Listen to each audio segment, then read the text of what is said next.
HRN listeners.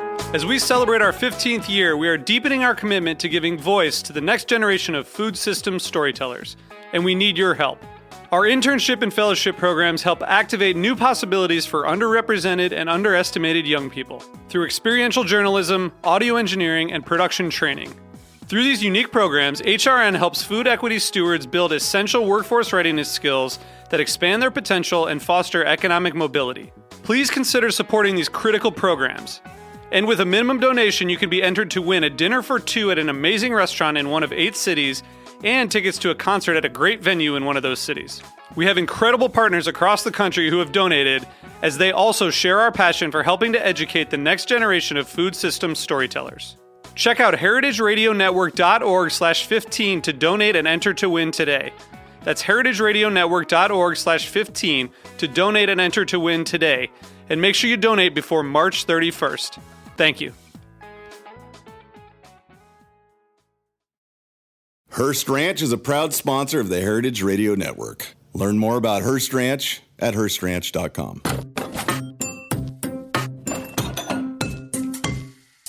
Hardcore is a new series from Heritage Radio Network.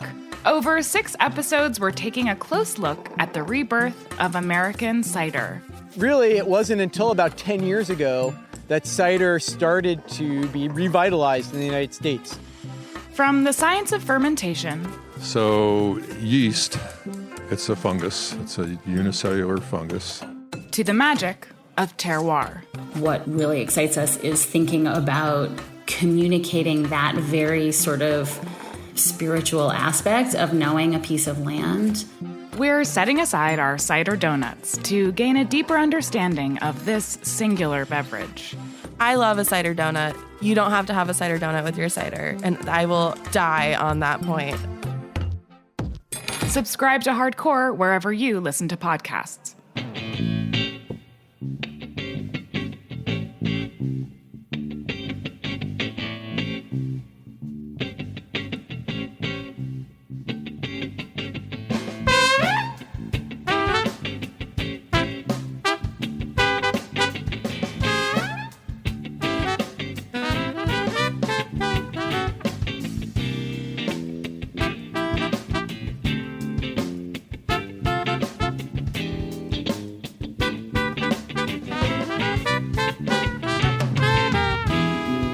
Welcome to the Grape Nation, your weekly wine journey. Our guest is Genevieve Janssens. We'll talk to Genevieve about wine, Napa, and Robert Mondavi.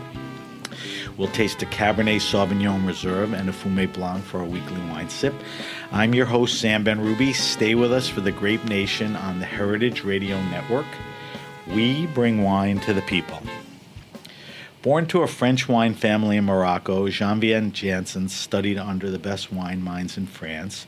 She made her way to Napa in 1978 to work for Robert Mondavi, spent a few years consulting, and returned to Mondavi's Opus One in 1989.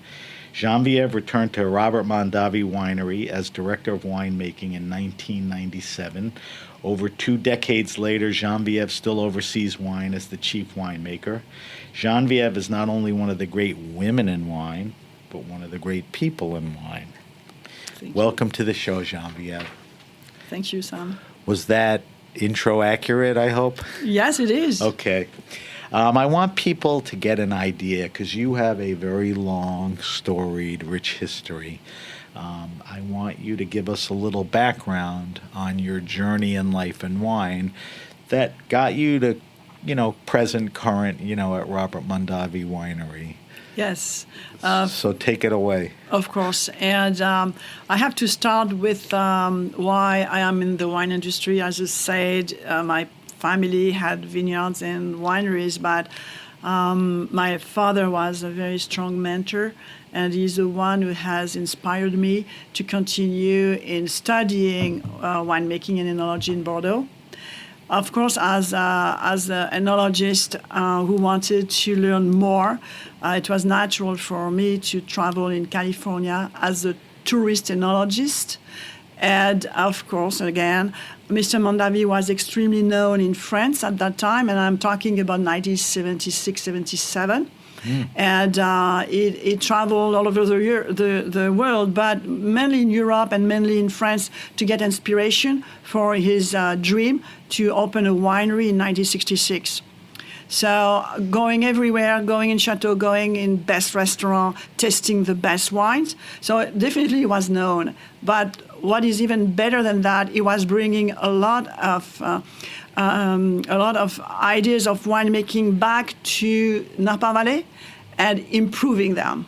So we talked amongst my circle of winemakers how he was bringing the stainless steel tanks to his winery, putting the new French oak, just new French oak, and fermenting Sauvignon Blanc in barrels, fermenting Chardonnay. All the innovation that he learned from France in different area, he gathered everything in one area, his winery. The vineyard was all innovation, but from different region of Europe. So it was an unbelievable school for a young winemaker to go there and to visit the vineyard with each vineyard was experiment, as simple as that. And all the wineries were new with fantastic ideas. So if you wanted to grow and take some very nice information, that was where you needed to go. It was a destination for winemakers. When you went there the first time around, you were an enologist. I mean, the wine business was at its infancy. I mean, if you walked around most wineries, it was probably 5-6 people. Did he have the vision where he had enologists, looking at all research and data? I mean, was that unusual then? Well, I'm talking about 76, 77. Yeah, I mean, so the winery had already 10 years, and his vision was big. So, but that was not typical of the other wineries. No, right. no. He wanted to really improve the wine industry in California. He wanted to have the Napa Valley known and his winery known as a fine wine belonging to the other region of the world considered fine wine regions. Right. So he was restless and he didn't have enough time. So he was gathering everything fast, quick, intense. So he had researchers in the vineyard, a group of 3-4 people. He had researchers at the winery, a department of 3-4 people. It's crazy. And plus the winemakers. Right, that's crazy. It was unbelievable. So you did that, but you left. You did some consulting. I guess you gathered enough confidence and knowledge where you helped other wine people and wineries. Yes. But you came back. Yes. Tell me how you came back to the Mondavi family at Opus. I worked two years as an enologist in the lab, so I knew a few people, and Tim Mondavi, who was at that time in charge of the department of winemaking. Right. And I was friend with him. So when I considered that my kids were ready to go to school and be able to talk and be function by themselves, I sent a letter to Tim and saying, hey, if you need me again in your winery, I'm ready. And he called me 2 days later when he received the letter. He said, you know what, Genevieve, come and let's have an interview because we need somebody for Opus One. And that's how it started. What year was that? And when you got there, what were you doing? It was like 89, so January, February 89, and they hired me for the groundbreaking of Opus One. So it was June 89. So Opus opened in 89. Groundbreaking. Yeah. Opus opened. The concept of breaking the ground meant that it was ready to go. It took time to build. Yeah. So you were there at the beginning. Yeah, but the first vintage was 79. Right. So for 10 years, Opus One was made at Robert Mondavi Winery. Right. But after the success of Opus One, the two owners decided to build the winery and have a spaceship home of a winery. for Opus One. Yeah. So you spent how much time at Opus? Almost 10 years. And when I left, it was November 97. So the last vintage of Opus One that I made was 97, and the first vintage at Robert Mondavi Winery is 98. It's funny, 97 and 98 were two totally different vintages, as all of them are. What was the best vintage in your mind under your tenure at Opus? It's like picking your favorite kid. Can you say which one? I had few, 91, 94, 95. All good years in 96. Napa. Right. Yes. Right. All right. So you go to, why do you go back to the Mondavi flagship winery? Why do you leave Opus? The same way I left home in France, I wanted to learn more. Okay. And I think Opus One is superb. But I wanted to know more about Chardonnay, Pinot, and Burgundy and Bordeaux, and other the Sauvignon Blanc. So I was just one single winemaker for Bordeaux Reds. I wanted to broaden my knowledge bigger than that. And to this day, do they only make the Bordeaux Red? Do they make anything else at Opus? Opus One, just the Bordeaux Reds. Just that Bordeaux Red? Yeah. That's unbelievable. So what year was that when you went to Mondavi? That was End of 97. End of 97. Yeah, harvest was done. So the 97 vintage for Opus was done. Mm-hmm. You worked on 98. Yes, with the team. That was a tough vintage for your first vintage, 98, right? Yes, but it was a lovely vintage. I'm still testing the 98 Cabernet Sauvignon Reserve. Good It's winemakers make beautiful. good wine, I'm sure. And the team, never forget that. Right. So you've been at Mondavi since then. Yes. For how many years? 20 plus years? 20 plus years, yes. It's amazing for any job, amazing in the wine business. And we'll talk about a lot of things that happen. But I want to get your take on a bunch of things, because not like a lot of people, you've been in one place to observe, many things. So you've been in Napa Valley many years. You were there when the wine started gaining real credibility and popularity. What significant changes have you seen in your tenure? I mean, is there anything that comes to mind? And I have a list of things that you may cover too that I want to talk to you. But when you're put on the spot, you look back, what do you see as, things that have changed and happened? The major event in my time as a winemaker was the phylloxera. And explain what that is quickly. The phylloxera is a root bacteria. No, it's not a louse, and which destroy the vineyard in a matter of few years. And when I say destroy, you cannot go back. You have to pull the vineyard and replant. And you have to be careful because it can pollute other vineyards if the rootstock is not appropriate. And 80% of Napa Valley was planted in AXR1, and 80% of Napa Valley was destroyed by phylloxera, as simple as that. So was that graft or clone, whatever that's called? What is the it? rootstock. That was prone to phylloxera? The phylloxera is destroy the Vitis vinifera vines. Right. And to fight for the phylloxera, you need to plant it with American rootstock, American vines, because in America you have the phylloxera, but we have vines here, very happy, but not the Vitis vinifera. And the elegant wine comes from Vitis vinifera from Europe. So the trick is to grow rootstock, plant rootstock, graft the Vitis vinifera, and then you have the wine that you are tasting now. In the past, AXR1 had a little bit of gene coming from the Vitis vinifera, and that's how it was destroyed. When are we talking about? When did... The 1980s. Right. And we planted all those. AXR1 was extremely appreciated by many growers because it was less vigorous than the St. George. And the two rootstocks in Napa Valley was AXR1 and St. George. That's it. So typically, like you said, you have to pull the old diseased rootstock up, plant new rootstock, a stronger, American graft. How long does it take before you're going to pull grapes that you're going to make wine from?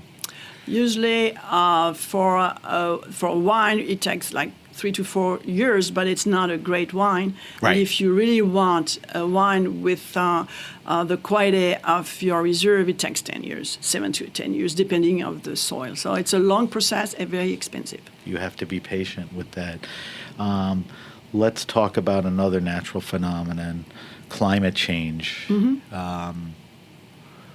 Where do you see that today? Is it affecting growing seasons, timing, the quality of the product? I mean, what's your take on that? It's for me. I belong just to Napa Valley, so I am a humble winemaker That's walking the context I want you vineyards. to talk about. And climate change is a huge issue globally. So what I'm seeing in Tocano, because mainly that's what I'm walking, some changes, but we adapt the weather changes with viticulturists who are very good and some the vineyard manager. So each time we have some heat or cold or something special coming, is going to react in the vineyard. So definitely at the winery, because of that team who is unbelievably clever and smart and knowledgeable, we can address in the wine the change in weather very elegantly. But things are definitely more erratic I would say. than many years ago. There was more consistency. Well, a few years ago it was crazy too, but differently, I would say. Right. It's crazy, but different crazy every year, so you never know what's getting thrown at you.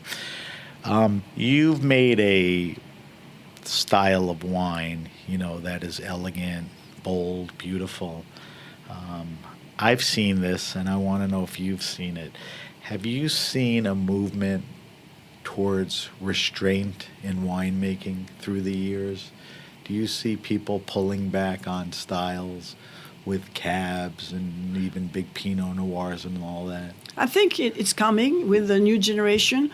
They want a more restrained, less late harvest, hanging time. They want fresh, fruity, good acidity, good pH, which we have done since 1966. We have following Mr. Mondavi's vision with the style. He wanted always to have the wine to pair with food, friends, and easy to drink, and that's what we are doing. But I'm seeing quite a lot of people now, quite a lot of winemakers going back to that style. So sometimes Napa's tagged with being these big, opulent fruit bombs.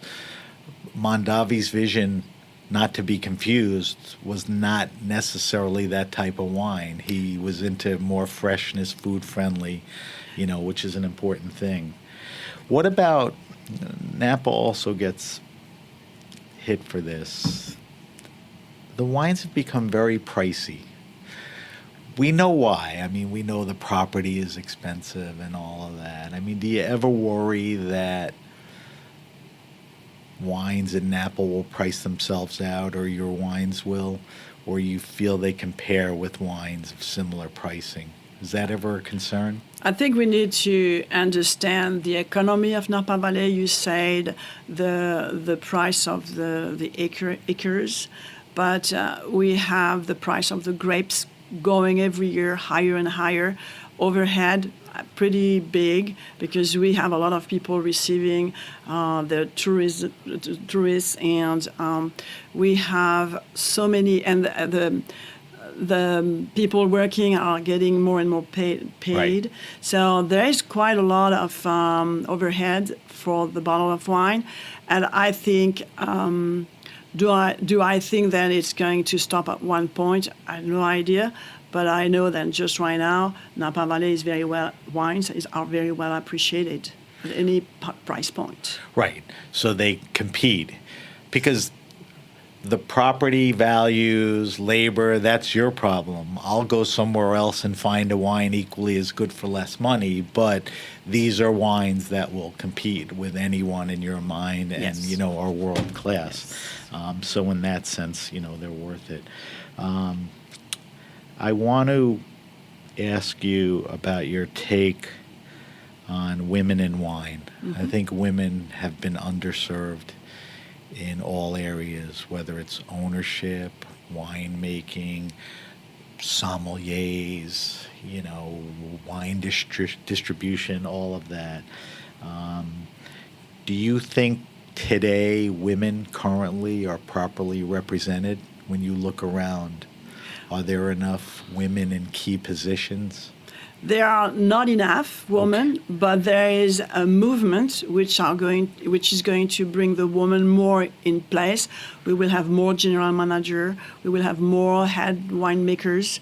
Instead of the winemakers, usually you see a lot of assistant winemakers as women instead of being the winemaker or being the head of winemaker. But I think it's an evolution. When I arrived in '78, very few. It's incredible. That's why the question to me is so valid to you. Yeah. You know, you were there when it wasn't an issue, then it became an issue. Yes, and for the last 10 years, I belong to a few women clubs, and we are all together. We support each other. We help, and I think it's very important. Then, women help women. And so I think I'm going to see the next 10 years something changing. So the big question is the big why. Why, and, you know, get out of your comfort zone for a second. Why do you think, you know, women were perceived as assistant winemakers and not the head winemaker? They're not running the companies. I mean, what is it? The arguments are relevant as far as capability then and now, but what held it back? It's just a sexist world? I will say tradition, and we need to kick the tradition out. And the traditions are changing. Yeah, that's good. Yeah, and I guess tradition was that men dominated the businesses. They made the decisions. Or maybe the woman didn't want to, because you have two things. You have the men dominating, but I'm not against the men. I like men in wine industry. But maybe the women were not ready to jump in. But now they are. So they are going to have the room. So I don't think there is somebody with fault or whatever. I like to be positive. But I think the woman now wants their part of the activities, and they will get them. In your time in Napa, was there ever a time that you felt uncomfortable being a woman? No, in any situation? No, the winemaker's world, the wine industry is wonderful. It's a fraternal. Absolutely. You can be man, woman. They are very open. They are friendly. They share the goal. You can be a winemaker, woman or man, is to have fun and to make great wine. Right. So, no, I don't have any problem. Towards the end of the show, we're going to taste the reserve, but I want to take a break for a second.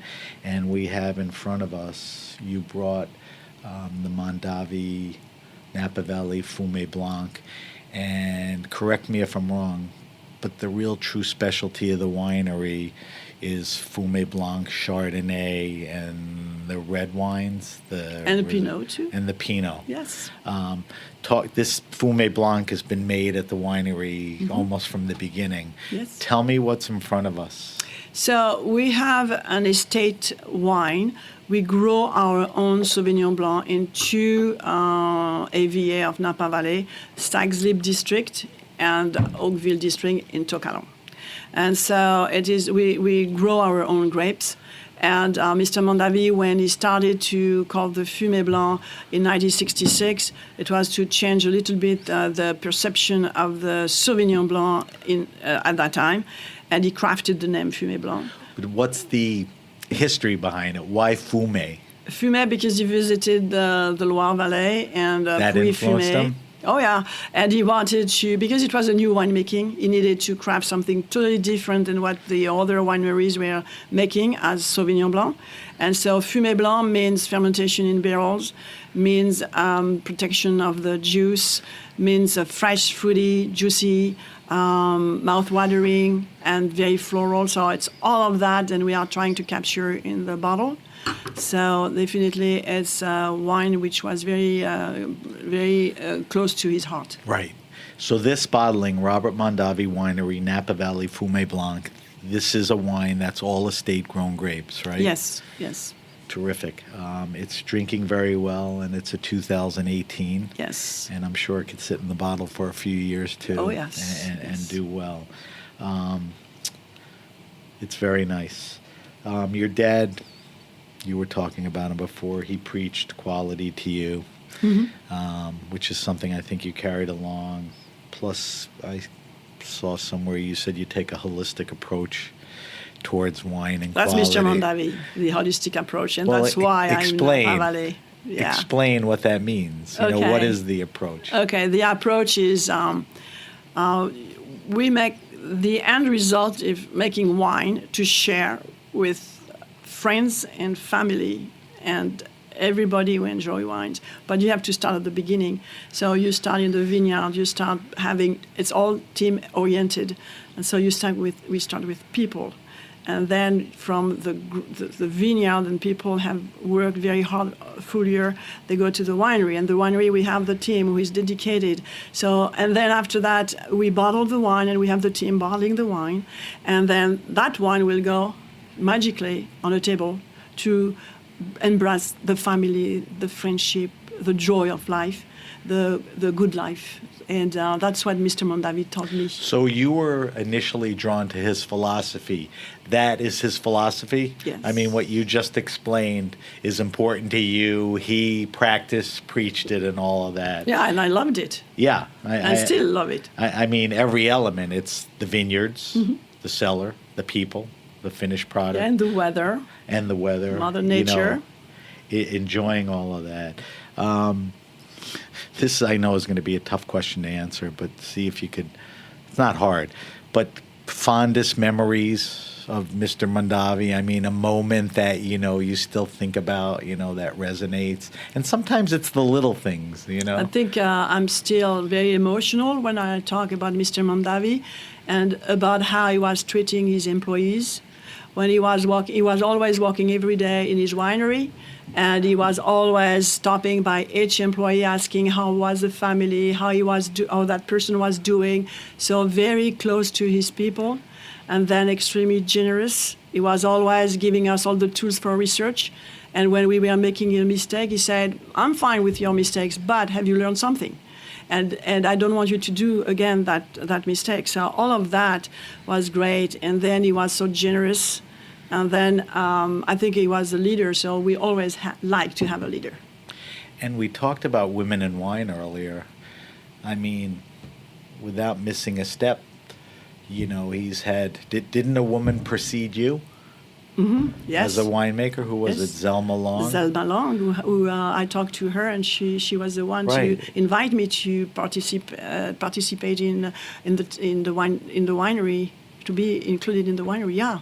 Because women in wine is an important topic, and of late, it's kind of moved to harassment, you know, whether it's at a restaurant or a winery or in a restaurant. And here's Mr. Mondavi 40, 50 years ago, you know, supporting women in the most key of positions, you know, so kudos to him. And I thought a lot about it. I thought why he is so, he liked so much strong women and women who wanted to lead. I thought about his mother. What do you think? His mother. His mother? Absolutely, because the mother was strong, but he always loved his mother. So he understood that men and women can live together and can lead together. That's the best story and example. There's one other story I want you to tell, and I think I have it right.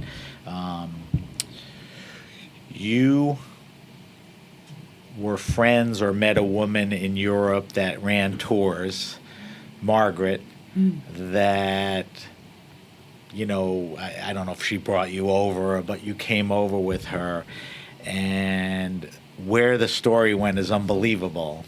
I'm talking about Margaret, is it Biver? Margaret Beaver Mondavi. Yeah, I but met tell her me at the before winery. she was a Mondavi how you knew her. It's just a very amazing story how it ended up. Yes. I knew her because of Robert Mondavi Winery. I didn't know her before. Okay. The reason why I am in this position is because of Robert Mondavi, who attracted me and with his philosophy at his winery. Right. But Margaret was there, and at that time she was not Margaret Mondavi, she was Margaret Beaver, and she was in charge of all the tours, the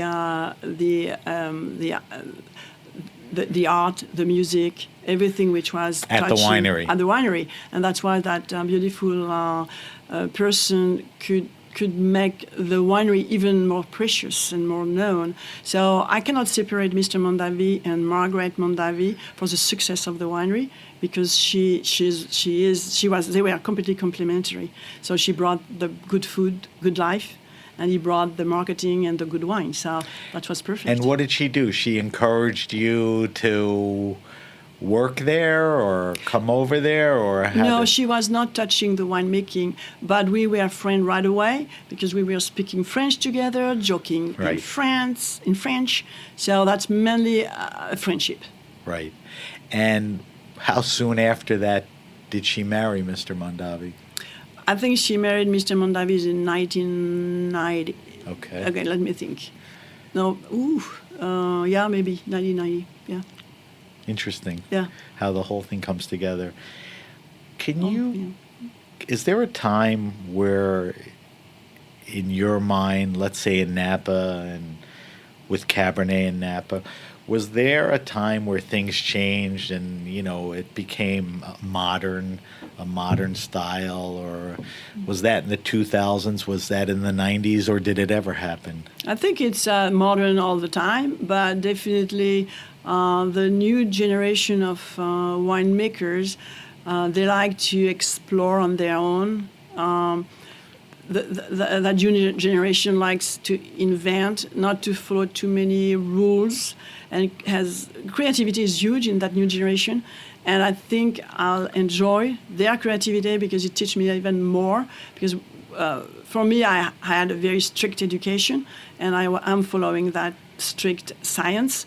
But they don't like that. They want to be on less their... interested in tradition and convention and willing... to explore. So I think we all exist well together. Do you think the outcome of some of those efforts have been good? Oh, yes. Okay. Oh, yes. It opened the door to even better. That's good to hear. Genevieve, we're going to take a quick break. When we come back, I want to talk to you about the winery and the wines and a bunch of other things. We're talking to Genevieve Janssens from Robert Mondavi Winery. You're listening to The Grape Nation, and we'll be right back.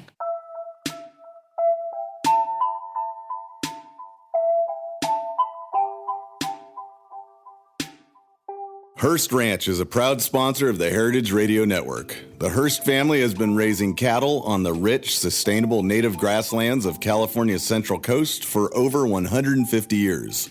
Piedra Blanca Rancho in San Simeon is the original Hearst Ranch, founded by George Hearst in 1865. George's son was the famous publisher William Randolph Hearst. In addition to being known for building the iconic Hearst Castle, William was, like his father before him, an avid rancher. In his words, "I would rather spend a month at the ranch than any place in the world." Thanks to one of the largest land conservation easements in California history, a joint effort with the California Rangeland Trust, the American Land Conservancy, and the state of California, the working landscape at Hearst Ranch will be preserved forever. Learn more about Hearst Ranch at HearstRanch.com. Are you enjoying this podcast? Heritage Radio Network has plenty more. My name is Linda Liu, and I'm the host of Feast Meets West, the show that celebrates Asian culture through the lens of food here on HRN. Listen to episodes like The Evolution of Chinatown with Numwa Tea Parlor's Wilson Tang and New York Times' Elaine Chen. Catch our ongoing series, Women in Asian Food, and spotlight episodes with our heroes like Anita Lowe. You can find Feast Meets West wherever you listen to podcasts and on heritageradionetwork.org. We're back. We're back with our guest, Genevieve Janssens. Genevieve is at Robert Mondavi Winery. She's the chief winemaker. You had mentioned the word innovation before, and you even talked about it, but I want to get a little specific. Because through the years, and you were there most of the years, there were a lot of innovations and changes in the business, that were done at Mondavi. And I think you implied that Mr. Mondavi brought a lot of it from Europe. What were the major things? You had mentioned oak barrels, but go through everything with me again. The things that were happening at Mondavi that were happening there before other wineries. Yeah, I start again with the phylloxera when we had to replant 80% of Tokalon, our vineyards around the winery. Mr. Mondavi wanted to honor that vineyard, that beautiful vineyard, and we called First Growth or Grand Cru. Grand Cru. And we had 56 oak tanks installed, which I think we were the first winery to have so many oak tanks. When you think about the maintenance of those oak tanks, it shows that the Robert Mondavi wanted quite a first. So that was an innovation in the wine industry. And then we use a gravity flow, sorting tables. Everything was gentle. So a lot of that was not going on in those days? The beginning. It was we the are beginning. not the innovator, right? But we were following a movement. The most active and largest practitioner. Yes, for sure. We were moving. I think innovation doesn't come from one day to another. Right. It's an evolution, and so we were following the evolution, and it fit very well what Mr. Mondavi had in mind and the style that we wanted to achieve. So a couple things. Let's break that down. So the large oak barrels, after the wines were fermented, were stored in the large oak barrels? No, we used oak barrels, oak tanks. Tanks, I meant, not barrels. I meant tanks. Oak tanks just once a year. Fermentation of just for fermentation. For the reserve and the Oakville. And was it a neutral oak or in it time? It was brand new, but the surface between the wine and the oak never affected the wine. It was never too oaky. So as a vessel, it didn't influence the wine as much. No, but it was beautiful for the tannin. And why move to gravity fed? To not brutalize the fruit, that was mainly to be gentle. And gentleness was important for Mr. Mondavi. So before you moved to gravity fed, everything would come in boxes and get moved around and crushed and up and down and all of that. Talk to me about something that's very close and dear to you that you were and are very much involved with, and that's the Tokalon project. When did that come about? Why did it come about? First vintages, where things are at now. Tell me about, the property and everything. So Tokalon is Tokalon project is the oak tank. So I just talked about it. It's because of the phylloxera. So it's a continuity of Mr. Mondavi had to replant his vineyard. And so after that, he had the idea to do the oak tanks, to give to his reserve what he thought was the best for the profile of the tannin, because he always wanted his style of tannin to be soft, gentle, harmonious. So all of that is all harmony, and so that's a Tokalon project. And then we age the Cabernet Sauvignon Reserve in 100% new French oak. And the gravity, we have 3 levels at the winery. The top is to crush. The middle of the level is to pump over and do what we have to do the winemaking. And then we have the barrel room downstairs, and it goes by gravity into the barrels. Now, what about the property? It's some of the most gorgeous and best grape growing properties, in all of California, the world. Like you said, it's a Grand Cru or First Growth. Why? Location, climate, soil. Tell me about all of those. I think it is all above. It's a location in the middle of Oakville, Napa Valley. Is it a bench or is it on hills? It's a bench, and it is slightly sloped. You have 9%, which is really nice. And it's at the bottom of the Mayacamas mountain. So through millions of years, there was the water and the rain eroding the mountains. And so at the bottom of the Mayacamas mountain, you have a very nice heavy sediments and pebbles, and that's where the best of our vineyards are growing the reserve. And so it's a very lean soil, not very rich. So the roots has to go very deep. And then slowly we go in the middle of Tokalon, the vineyard, and then it's more sandy soil because when the flow of water was driving the sediments, the less heavy sediments were sands, and then closer to the highway, it's the clay. So the middle of Tocalo usually produce our Oakville Cabernet Sauvignon. Against the west side and against the Mayacamas Mountain, this is reserve, and then we have other tiers going from the vineyard which have clay. So that's the soil. So these three soils you described are literally hundreds of yards apart. Oh yeah, Quarter mile. I mean, it's over there, here. I mean, it's that. We have to remember then it's a million of years. The Napa Valley soil was under the ocean, on the top of Right. mountains, are constantly changing. And everything has its own character and nuance. Oh yes. So specific wine or blending or whatever. Yes. What about climate? It would seem like exposure to the sun. Yes, we have a beautiful climate, very exceptional. In the morning we have the sun, very bright, and because it's against the mountain, you have the shade around 4 or 5 in the afternoon. So Mountain shade, the shadow. Yeah, of the because the mountain. sun is going down on the west. So that's important. Very 'cause you get some important. cooling in the afternoon. Absolutely, and because it's close to the ocean, we have the entrance of the ocean in Carneros, and then we have Sonoma, and when it's windy, we have the fog bathing the vineyard in the evening and the night, so cooling the fruit, and then in the morning again the sun is there. So it's very unique. It sounds pretty damn ideal. It's beautiful, right? Yeah. I mean, you're lucky for that. Tell me about, and we could talk about Tocalan or any of the other stuff. Tell me about farming and cellar practices for the wines and the winery. There's a big push towards sustainability, organics, biodynamics.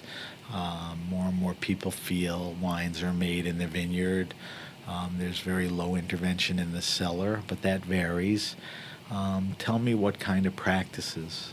We are very sustainable, but we are not certified organic. Okay. But we have been always very concerned about nature, and definitely that was the philosophy of Mr. Mondavi. Then we are continuing. And we have a new team of vineyard manager and viticulturist who really believe in that. It's a new generation, and the new generation is pretty strong with Demands it almost. Absolutely. Yeah. So there's no compromise. And they are very modern. They use a lot of new tools to understand the soil, to check the weather. They are so keen of the new technology, but implementing in the vineyards in a traditional way. So when the fruit is ready to be picked, we have beautiful fruit. And so it's a gorgeous team. Now, what about in the cellar? We talked about a very positive thing, which is gravity fed. There's little intervention on the grape. What else are you doing there? Do you try to intervene as little as possible? Yeah, we are very natural, very minimalist. I think we have the traditional way of making wine from Bordeaux, because it's what Mr. Mondavi enjoyed the most as a style. And then we are trying not to change the course of the winemaking and the course of the vintage. We are very true to the vintage and true to the soil. Right. You've had a pretty good run of vintages, right? Oh, yes. The past 4, 5, 6 Many years. years. Oh, even more. Yeah. I think Napa Valley is very lucky. Yeah, I mean, thank God for that. I think maybe 2011 was the last okay vintage. Yes, but you should test the 2011 wines. Well, I never doubt. They are delicious. I never doubt a whatever's called a bad vintage from a good winemaker. So yes, I believe you on that. Tell me about you a little. Your role at the winery has changed and evolved a little. Tell me what you're doing on a day-to-day basis now. So I have changed my responsibilities. So since the March 2019, my title is Chief Winemaker, and I am not anymore in the day-to-day activities. And we have a team doing that of winemakers. And Nova Kadamatre is Senior Director of Winemaking, and she's in charge of that department now. But I am here to mentor all that team.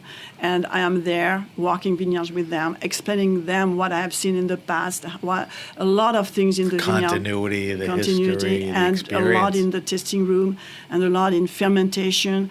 I'm still very much involved, but not in the decision, but mainly not in meetings, in a lot of things. And Sounds good to me. it sounds grateful to me too. Do you miss, that day-to-day interaction with the winemaking, or you did it so much?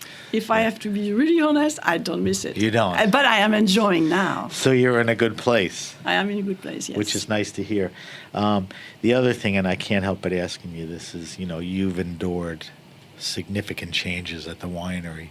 As many years that were, the same, there were many, where there were changes. The death of Mr. Mondavi, not easy. Family squabbles, which were played out, in the press. The sale of the winery, to a big company. Did any of this have any effect on you or the wines? Like when a Constellation came in, did you ever worry that the quality of the wine would be pushed to change or production? No, not at all. I think Constellation, when they purchased Robert Mondavi, the name, and Robert Mondavi Winery, they knew then they have a treasure. So nobody wants to destroy a treasure. No. So it let us totally free of continuing the winemaking and the vision, and now they are helping us even to be better. So I see Robert Mondavi Winery being even better and better. Just what Mr. Mondavi wanted, we are going to pursue his vision. And it's so they're very exciting. Supportive with the resources Absolutely. and the Oh, yes. continued vision and all of that. Yes. That's nice to hear. On a side note, are you still making wine with your husband? Yes, at home in a small winery. We could say then we It are. may be a small winery, but it has a big reputation. Oh, It's thank called you. Portfolio, Portfolio, 200 cases, and true gravity flow, no pumps, no filtration, no cooling system. So we crush. More down and dirty. Yes, and punch down. So That's it, 200 cases? Yes, and it's plenty enough for two people. I tell you that. And that Well, was, I have some, so Yeah. it gets to the East Coast, and it Yeah. gets to guys like me. Yeah. Your current vintage is what? 2015. 15? Yes. And just take me back. So you pull the grapes in 15, you vint them, and then what's the process? They're in So we barrels, barrels, bottle? 100% new French oak for 22 months, then bottle, and we bottle ourselves. And then we store for a year, and then we market it ourselves. So it's all from the grapes to on the table of the people. It's just the two of us. So that's 2 years in oak, a year in the bottle, so 3 years and whatever other time before it hits the market. That's Portfolio. All right, Genevieve, we don't let anybody leave the Grape Nation interview without answering our wine list. And we ask everyone 5 questions. And I post all the answers on social media, and I have a database for all my guests. So I want to pick your brain on a few things. First question is, what are you drinking now? Forget about what we're drinking. What's in your fridge? What's on your table? What are you curious about? Are you changing seasons? Did you go from white to reds? What are they? What are you drinking now? So we are two at home. So we Okay. have 2 different wines. Okay. Because we have different palates. So the wine I enjoy the most is mainly from my roots from Provence, and it's a rosé. Okay. And the rosé is coming from the Saignée of Portfolio, and I always put 2 ice cubes in my glass. So you're an ice person with your rosé. I love it. Okay, and you like rosé from Provence, which is really Yes. the best place. And did you say you had a favorite maker? What do you like? What rosés do you like? The rosé that I'm making at Portfolio. At Portfolio? Yeah, simple, humble, but fresh. So when you fruity. drink rosé, you're drinking your own rosé. Yes. Now, is that available? No. So you make For it. friends. You literally make it for yourself. No, for friends. For friends, but I like to mean, share. that circle Yes. and all that. Yeah. That's pretty exclusive. That kind of sucks because none of us can try it or I whatever. can send you some. Okay, I may take you up on that. Do you ever drink other rosés from Provence? Is I there a always- maker that Yes. you remember or like? I have many rosé from Provence that I enjoy. I knew the wineries, And I think I like Bandol too. It's not just Provence. Bandol is great. There is a lot. I cannot mention a winery, but definitely delicious. Rosés from Bandol and certainly Provence are among the best. All right. Do you have a favorite wine and food pairing? Not something you eat every night or even every month. I like champagne with oysters. That's my... Okay. And you know, it's... Can I tell you something? Tell me. And I forgot to tell you this before the show.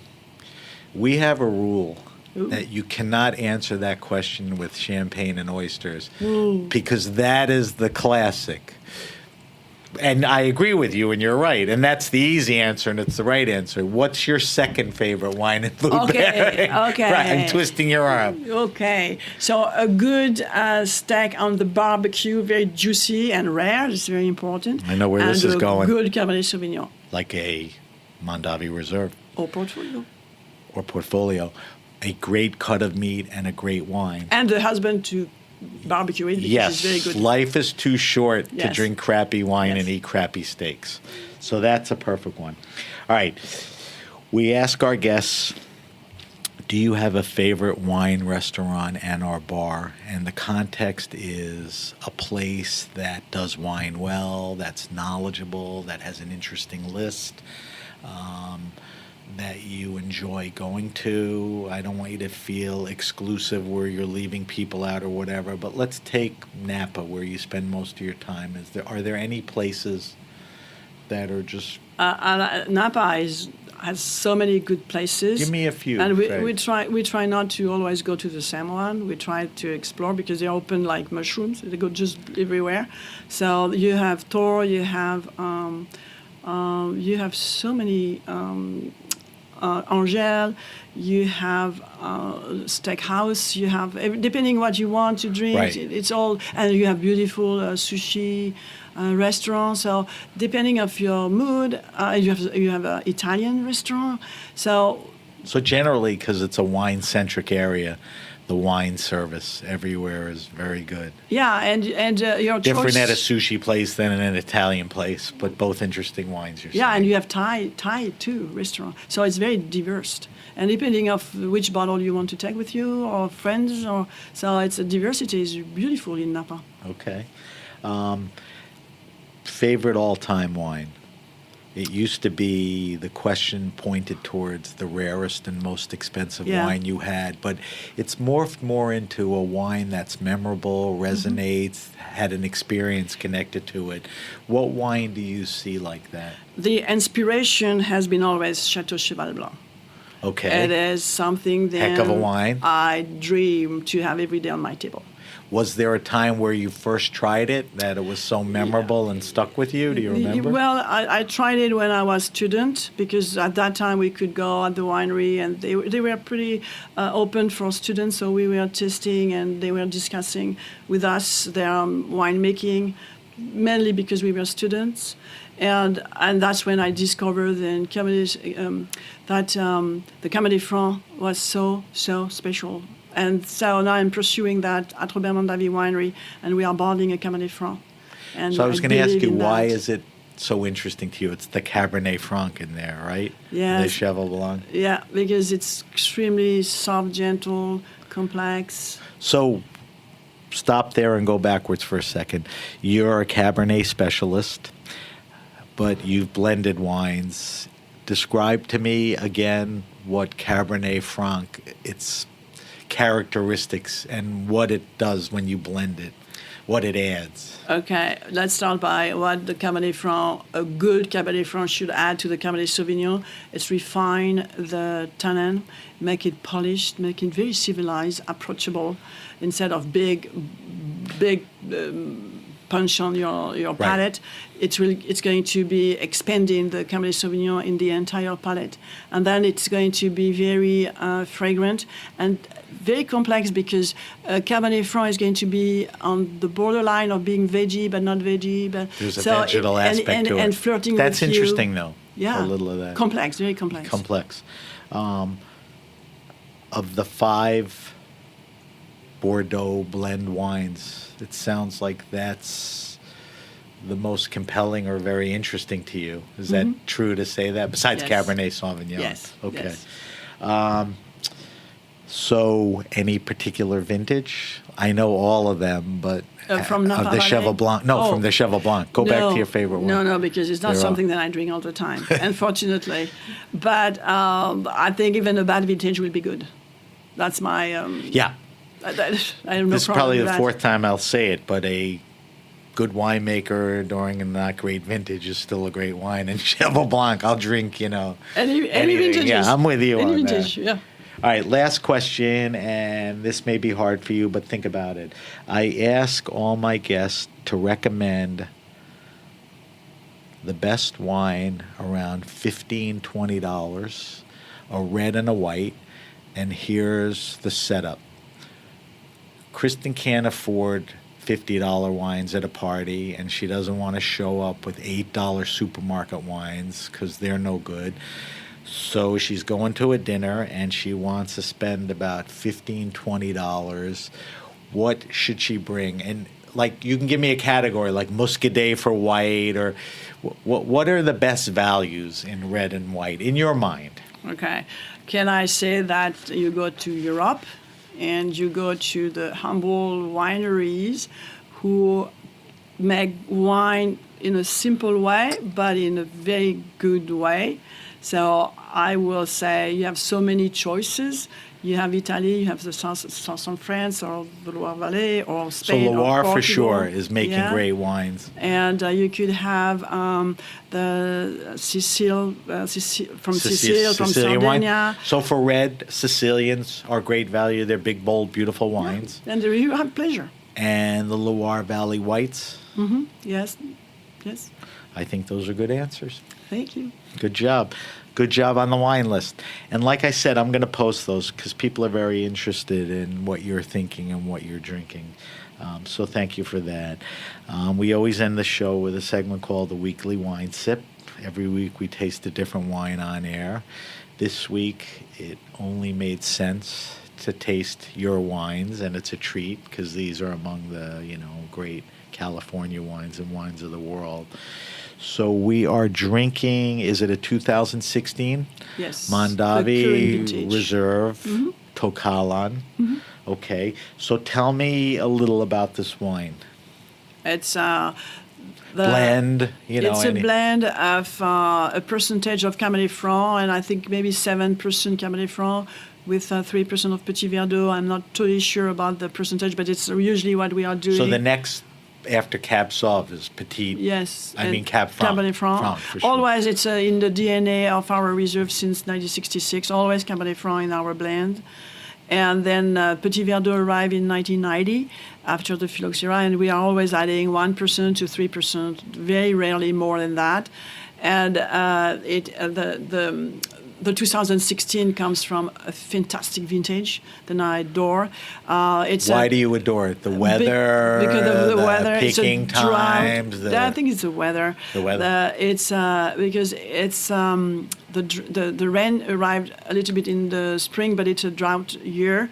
And then during the harvest, it was not a lot of bizarre up and down heat and cold, and so it's a very harmonious vintage.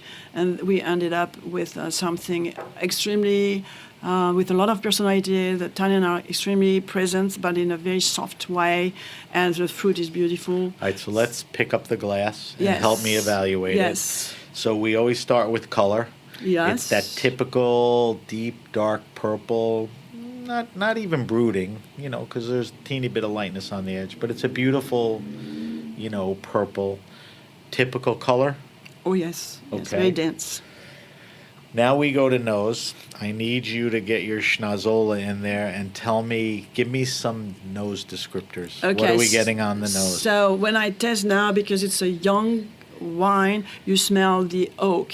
I got hit with the oak and the vanilla right away, but it's not beautiful oak. very integrated, very And it's nice. very restrained. Prominent, but nice. And behind the scene, but you smell it. So you have the brown spice of the oak, and then you have if I smell it, you have that a little bit a hint of freshness. So I call that the garrigue or the dry herbs. Right, I definitely get herbs in there. Yeah, and this is typical Fresh Tokalon. and dry. Yeah, mostly so dry. it's an expression of Tokalon from that 2016 vintage. And then you have the blackberry, you have The fruit profile is a very dark fruit. Yeah. Yes. Definitely blackberries. All right, let's go mouthfeel. So I'll go first. I would say it's a medium plus. It's not this cloying, opulent. It's very elegant in the mouth, mouth-filling. What do you say?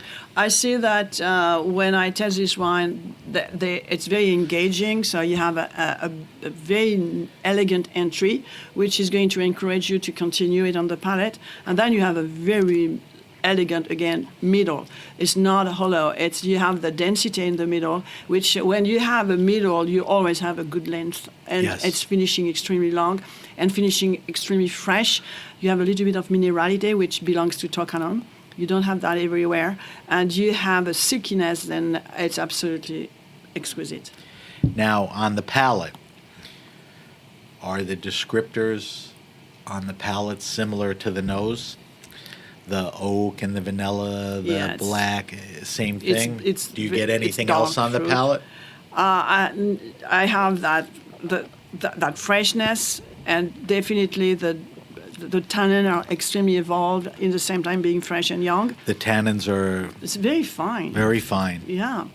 And so, yes, I do have that dark. We can have dark plum too. Yes. Because it's a rich wine. Definitely some dark plum. And sometimes I don't think we have cassis this time, but usually we No. have. So we have more in the dark world of blackberry, wildberry, and plum. Not currant or cassis. No. More of that other sort of a sweeter, richer fruit. Not the. All right. I don't know if this is easy and obvious because we talked about it before, but what foods pair well with this wine? I think a very nice. It pairs with a lot of good food. Good food, good wine goes together. But let's get specific. Yeah. Okay. So I think a bœuf bourguignon will be great.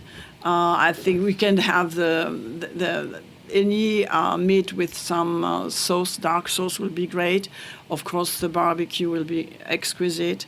But you can expand your experience with some. I'm sure chicken will be great. A complex chicken will be great. Right. Not just a plain. No, but I think a bit more people, when they elaborated. think about pairing it, they think about the meat and not the sauce. Mm-hmm. Like if barbecue has a thick, saucy sauce, that's what you're pairing with. Mm-hmm.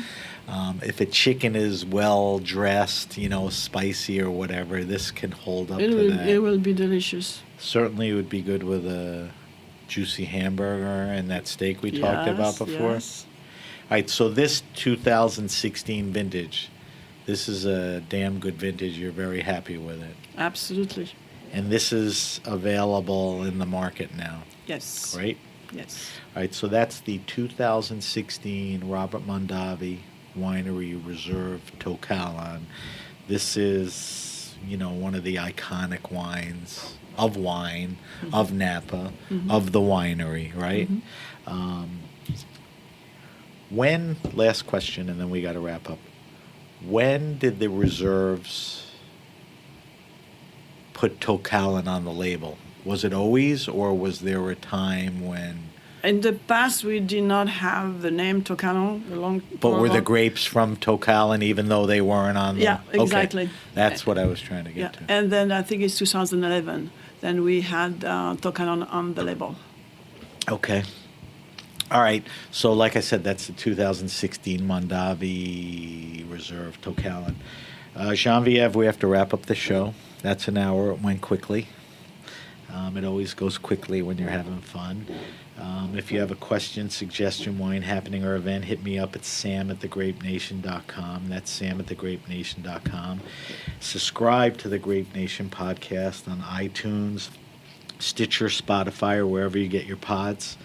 Follow us on Facebook at The Grape Nation, on Instagram and Twitter. On Instagram, we're at SBenRuby. On Twitter, we're at BenRuby, but you can use the hashtag The Grape Nation on both. I know it's confusing.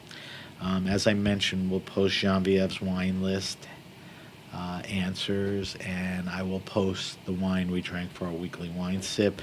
Genevieve, if we wanted to find out more about Mondavi wines and the reserve and all that, where's the best place to go? To the website. Okay, and that is? Mondavi Winery.com. And is the winery on social media? Oh, yes. Instagram, Facebook, Absolutely. all under Robert Mondavi, yeah. I would assume.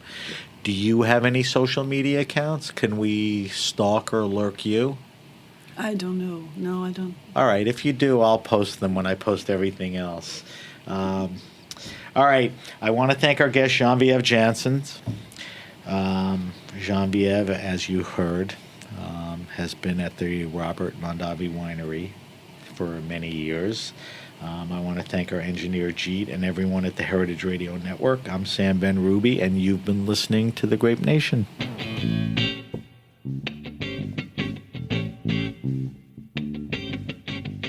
The Grape Nation is powered by Simplecast. Thanks for listening to Heritage Radio Network, food radio supported by you. For our freshest content, subscribe to our newsletter. Enter your email at the bottom of our website, heritageradionetwork.org. Connect with us on Instagram and Twitter at heritage_radio. You can also find us at facebook.com/Heritage Radio Network. Heritage Radio Network is a nonprofit organization driving conversations to make the world a better, fairer, more delicious place. And we couldn't do it without support from listeners like you. Want to be part of the food world's most innovative community? Subscribe to the shows you like, tell your friends, and please join the HRN family by becoming a member. Just click on the beating heart at the top right of our homepage. And thanks for listening.